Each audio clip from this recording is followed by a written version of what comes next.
Hey guys, it's Ricer Boy, and you know how we never fixed the head gasket on our last Honda Civic? Well, that ends today with this Civic.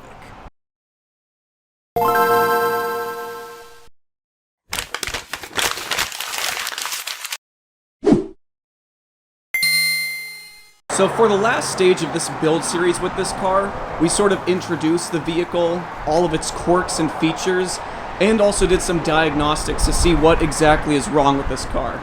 And as has been previously established, the head gasket is bad, which is why there's all of that sooty water right behind the exhaust pipe. So today, we're finally going to begin disassembly so we can replace the head gasket on this car that we know is bad, and look at the OBD1 codes that are wrong with this car. This is a relic from the 2001 Civic.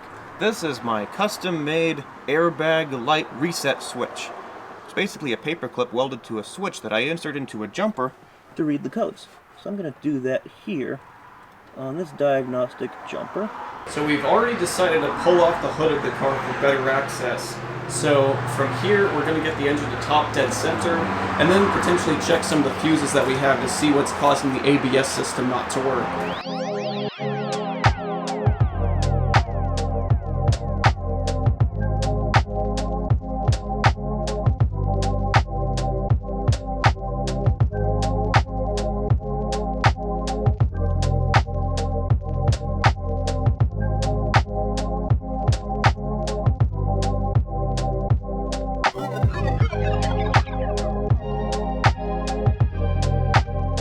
Okay, so far progress is going great. We already removed the power steering pump on that side of the engine. We're draining the fluid into a Dr. Pepper bottle, so fortunately don't have to worry about that weight or the leakage. Got the intake already off to improve access for the head gasket. And we got some more members of the crew working on weight reduction and interior disassembly.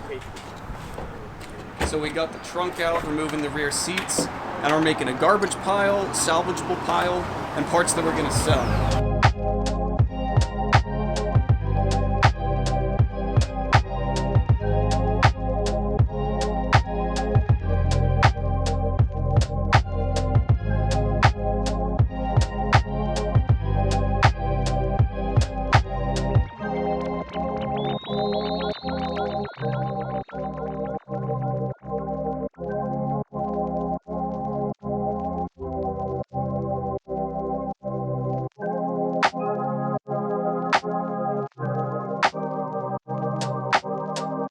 So progress is actually going surprisingly great.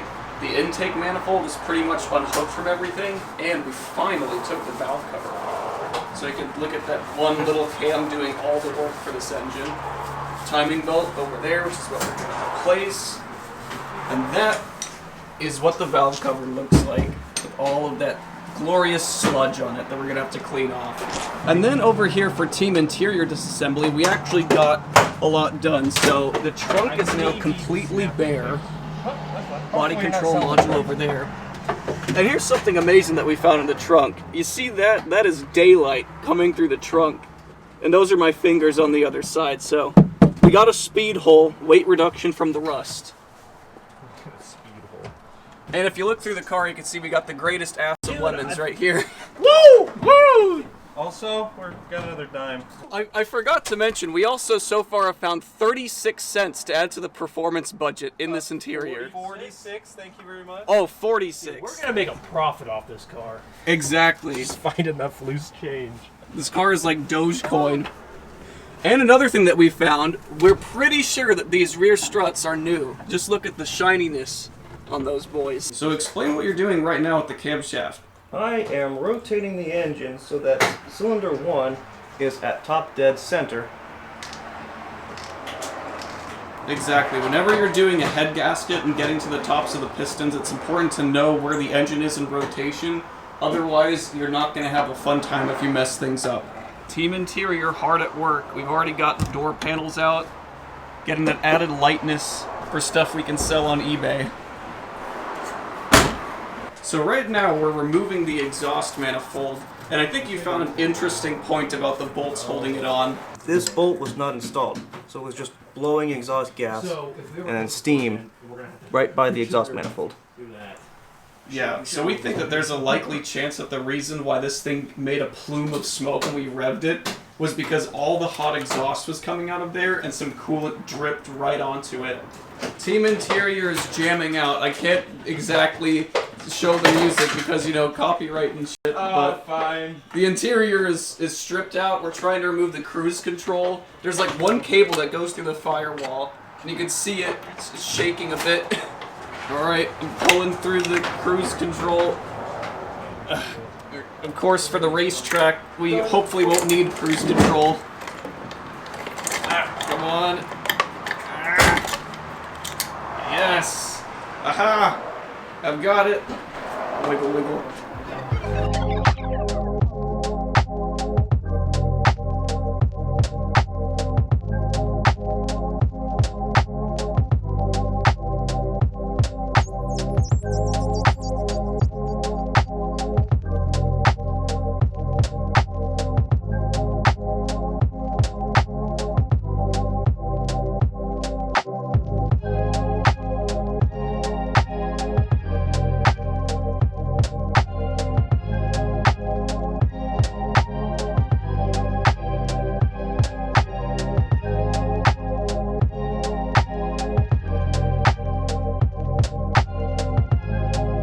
Okay, so far progress has been steady, and in order to get better access to the intake manifold, I've removed the fuel rail.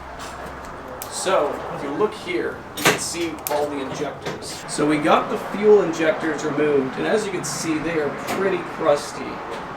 So we're going to give those a good cleaning to improve our horsepower number. Alright, so far we're seeing quite a few things removed here. Seeing some good exposed wiring. The carpet that's probably been shorted on at least once. And one remaining door skin. All the other doors have nothing in them. Not quite. Yeah, it is. It's gone here. It's gone. Oh yeah. There we go. It's probably just like clipped on the back. There we go. Oh! There we go, headliner's coming down. If anyone wants a 94 Civic headliner, it's in perfect condition. Been removed with care. Wow, it's made out of cardboard. No wonder the car's so light. Performance vehicle. Exactly. That's why it's a race car. Add that to the rest of the parts pile. So taking things apart is always easier than putting things back together, and we've honestly been doing this quite quickly. We already removed the power steering pump, which is something that'll be a draw on the race car, and right now we're getting the AC compressor removed, not only so we can sell it, but also because that's another drag on the engine that we don't want to be dealing with. But just look at how much space there is to play around with everything removed. See, with the fuel rail out of the way too, we're also going to be able to easily remove that intake manifold.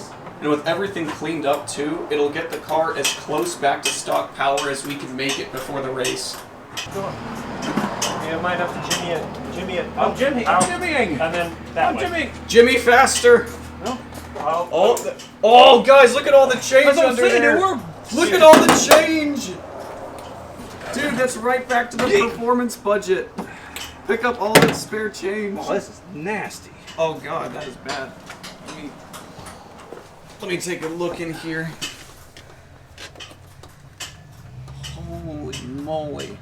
That is gross. We got Band-Aids. We gotta read every day. That's a good reminder. That's going on the dash. Yes. As much as I would love to take all the change, I would want a glove. We got gloves. If you got gloves, I'll take all the change and we can put it in a baggie, and then the rest of it is vacuumed. Because, like, I don't even know if this is vacuumable. Okay, the moment of truth. Here goes the intake manifold.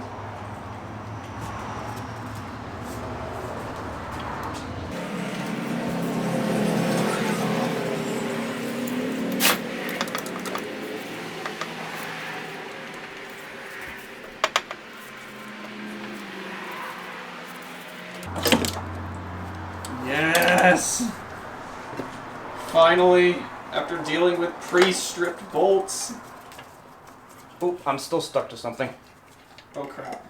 We're gonna have to figure that out. So we started thinking with their heads and flipped it upside down to look at all the crap attaching it at the bottom. Okay, that should be the last hose. Come on. last hose. Oh, that's crap.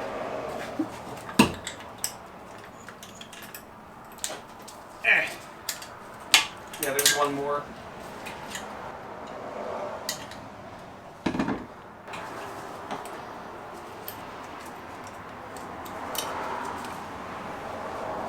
Yes!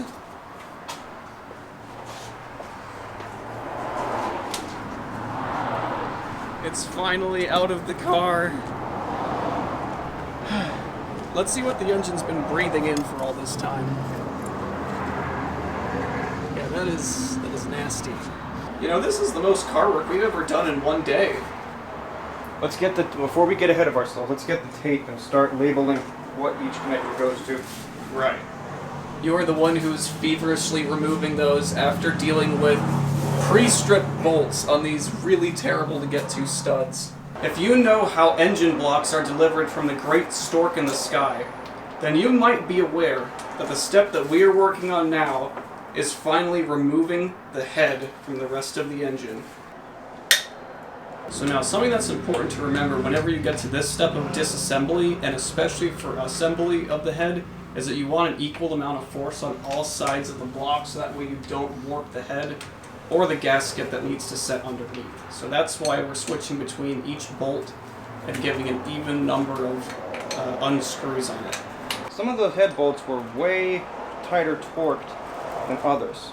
I think that may have led to the head to warp. Right, so if the gasket doesn't have even force on all sides, then immediately you could have leakage and coolant going where it's not supposed to go. Yeah. In best case, the head gasket is simply blown. Worst case, the head is warped. Even worst case, the block could be warped. Soon we'll hopefully find out. Okay, so let's see what a cylinder head bolt is not supposed to look like. Smell it.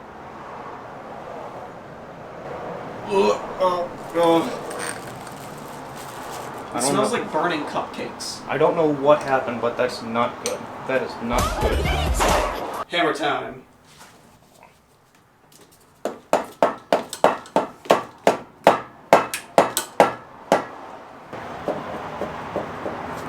Well, it's wiggling, which means the block might be warped, or that we're getting it loose. So today, I've been trying to manage a lot with not only working on the car myself, but also filming everything going on. But as a synopsis of all the tasks we've done, so far we were able to take off the intake manifold, we're getting close to getting the head off. These bags are full of all the interior bits that we're going to sell to recoup a performance parts budget. So if you do want any 5th gen Civic interior parts, definitely let us know. We're going to be listing all this stuff for sale online.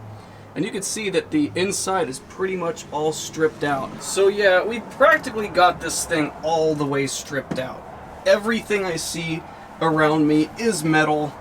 All we've retained is the interior for the front seats because we do want to test drive this once we get the engine hopefully repaired. So we got the dashboard and most of that still the way it is. But if you look above you, all metal, just surrounded by metal. There's nothing back here. That and on the race car, we're definitely going to put this where we can see it because you need to remember to read every day.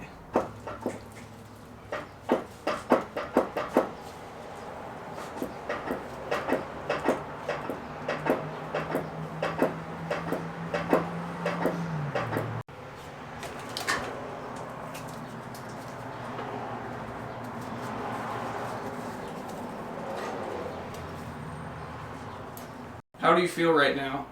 Victorious. And a little tired. We've finally done the actual work of a head gasket on a Honda D series. You can see that the coolant is supposed to be separated from the cylinders, and that's not happening on number 1. You can see the green fluid in where the valves are supposed to go. You know, I don't think that looks that bad overall.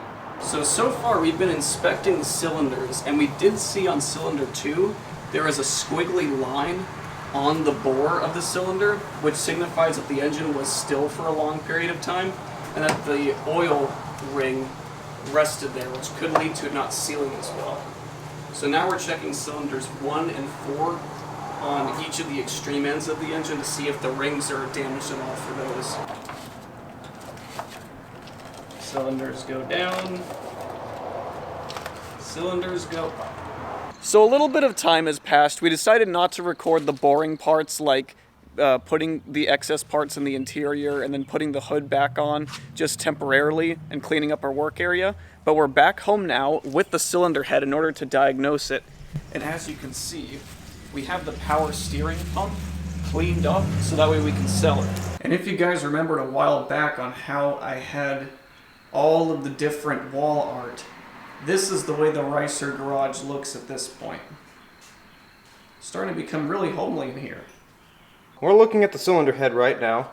The intake side is facing up, and here are the cylinders from 1, 2, 3, and 4. So, see the head gasket? This is the older graphite type that is prone to failure. So here's the intake side, cylinder 1. You can see it's very shiny inside. That's because the head gasket blew out right here above my finger. See the gap in the graphite between the metal ring around the combustion chamber? The gasket blew out, as combustion gas entered the coolant enters the combustion chamber, and it's bad news. Yeah, we don't want that. And furthermore, I think this engine got so hot that this whole exhaust side compressed the head gasket so much that it destroyed it here, destroyed it there. Didn't really do much here on cylinder 3, and then 4. 4 is just destroyed. So I think this started as a small minor problem, and then quickly escalated to affecting all 4 cylinders. So that means that every cylinder except for one was burning coolant. No, 1 was burning coolant. I don't know about the others. They may have been leaking combustion gases into the cooling system, but now that we're here, let's take the gasket off. So how are we going to make sure that this doesn't happen with the new gasket? Well, I'm going to make sure the head is perfectly flat. I'm going to test it with my own straight edge, and if I think it's warped, I'll take it to a machine shop, have it milled down, then really do a good job preparing the surface, and then torquing all the bolts to spec in the right order, and keeping a close eye on the temperature gauge. Then I take it we're not going to be using a graphite gasket again, right? No, we are using a multi-layered steel gasket from the later D16Y8. It's good to be working on Civics again. Well, there you have it, everybody. Another great day working on our $500 24 hours of lemons Honda Civic. So as always, thank you for watching, and peace out.